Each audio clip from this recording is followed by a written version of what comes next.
अलीगढ़ से एक खबर सामने आई है। एक पति ने अपने पत्नी को उसके बॉयफ्रेंड के साथ में होटल के अंदर रंगे हाथ पकड़ा है। ये मामला क्या है हम आप सबको जरूर बताएंगे। कहा यह जा रहा है कि उसका पति किसी कारण से अलीगढ़ मार्केट गया हुआ था, जहां पर वो देखता है कि उसकी पत्नी एक बाइक सवार के साथ जा रही थी। बाइक सवार को उसका पति पहचानता था और अपनी पत्नी का पीछा करने लगता है। पीछा करते करते वो जाता है तो देखता है कि उसकी पत्नी उस युवक के साथ एक होटल में जाती है और होटल के बाहर से पुलिस को उसका पति फोन कर देता है और पुलिस आती है और फिर पुलिस के साथ में होटल के कमरा नंबर 302 में जाता है। वहां पर उसकी पत्नी उसके बॉयफ्रेंड के साथ में संदिग्ध हालत में पकड़ी जाती है। मामला क्या है आज की कहानी मैं आप सबको जरूर बताऊंगा, लेकिन उससे पहले मैं हूं प्रकाश और आप सब देख रहे हैं द बहस मंच। द बहस मंच को अभी तक आपने सब्सक्राइब नहीं किया है तो प्लीज एक सब्सक्राइब जरूर कीजिएगा।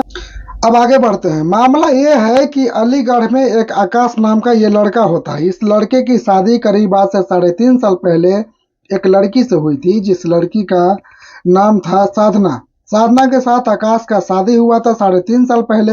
हैरानी की बात तो ये है कि इन दोनों का लव मैरिज हुआ था, लेकिन लव मैरिज के होने के बाद साधना बार बार किसी लड़के से बात करती थी। इस बात की भनक आकाश को लग गई थी।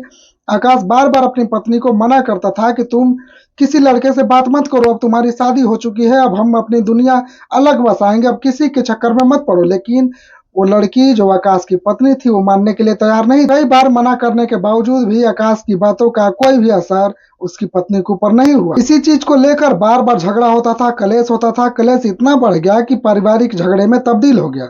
और आज के करीब 2 महीने पहले इस लड़के के ऊपर उसकी पत्नी ने एक एफआईआर भी किया था। एफआईआर में यह कहा था कि आकाश मुझे दहेज के मामले को लेकर मारपीट करता रहता है, और ये भी कहा गया था, लड़की की तरफ से आरोप लगाया गया था कि मेरी शादी में करीब 15 लाख रुपए खर्चे हुए हैं और मुझे वो मेंटेनेंस के रूप में चाहिए।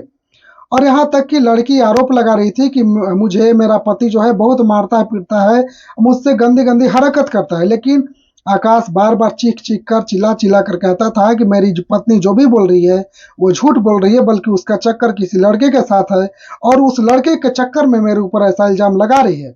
लेकिन जमाना पुरुष का कहाँ सुनता है। जमाना सिर्फ औरत की आंसू देखता है, औरत की आंसू जहाँ निकल जाता है जमाना उधर ही बह जाता है। फिर आकाश ये सोचता रहता है और ये ठान लेता है कि मैं अपनी पत्नी की जो सच्चाई है उसको रंगे हाथ पकड़ूंगा और उसकी सच्चाई दुनिया के सामने लाऊंगा। एक दिन आकाश अपनी बहन के ननद के घर अलीगढ़ गया हुआ था। अलीगढ़ ही किसी काम से वो किसी काम से मार्केट में घूम रहा था। तभी उसकी नजर पड़ती है कि उसकी पत्नी एक बाइक सवार के साथ अलीगढ़ मार्केट में घूम रही है। तभी आकाश को बड़ा आश्चर्य होता है, लेकिन क्योंकि बाइक जो चला रहा था उस लड़का का नाम था मृदुल। क्योंकि मृदुल के बारे में आकाश को पता था और मृदुल को देखते हुए आकाश पहचान जाता है। फिर आकाश चुपके से अपनी पत्नी और मृदुल का पीछा करने लगता है। पीछा करते करते वो देखता है कि ये दोनों एक होटल के पास जाते हैं और होटल में अंदर चले जाते हैं।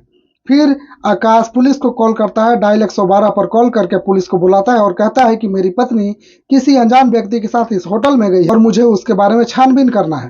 पुलिस आकाश के साथ में होटल में जाती है, लेकिन होटल के मैनेजर जो होते हैं वो कहते हैं कि मैं किसी भी गेस्ट के लिए अपना प्राइवेसी आपको नहीं बता सकता हूँ। मेरे जो भी होटल में गेस्ट है उनके बारे में मैं आपको कोई सीक्रेट बातें नहीं बता सकता हूँ। क्योंकि पुलिस की परमिशन थी और प्रशासन साथ में था, तो प्रशासन ने सारा दस्तावेज अपने हाथों में लिया और फिर होटल के मैनेजमेंट ने बताया कि कमरा नंबर 302 में ये दोनों रुके हुए हैं। और पुलिस के साथ में आकाश कमरा नंबर 302 में जब पहुंचता है तो वहां देखता है कि उसकी पत्नी अपने बॉयफ्रेंड के साथ में संदिग्ध हालत में है और रंगे हाथ उसको पकड़ लेता है। बाकायदा आकाश ये सारी घटना जो हो रहा था उसका पूरा वीडियो बनाता है। फिर दोनों को पुलिस पकड़कर कमरे से बाहर रिसेप्शन की तरफ लाती है और रिसेप्शन के पास आने के बाद जब आकाश से पूछताछ होता है तो आकाश बताता है कि मेरी 3.5 साल पहले लव मैरिज के तौर पर शादी हुई थी और ये लड़की मुझे हमेशा डिप्रेशन में रखती थी, घंटों तक बातें करती थी। जब मैं मना करता था तो बार बार कहती थी कि मेरा किसी लड़के से कोई संबंध नहीं है। इसी को लेकर हम दोनों के बीच में काफी झगड़ा होता था। ये लड़की बार बार मुझे टॉर्चर करती थी, मुझे डिप्रेशन में रखती थी और मेरे ऊपर झूठा दहेज का मुकदमा भी किया है।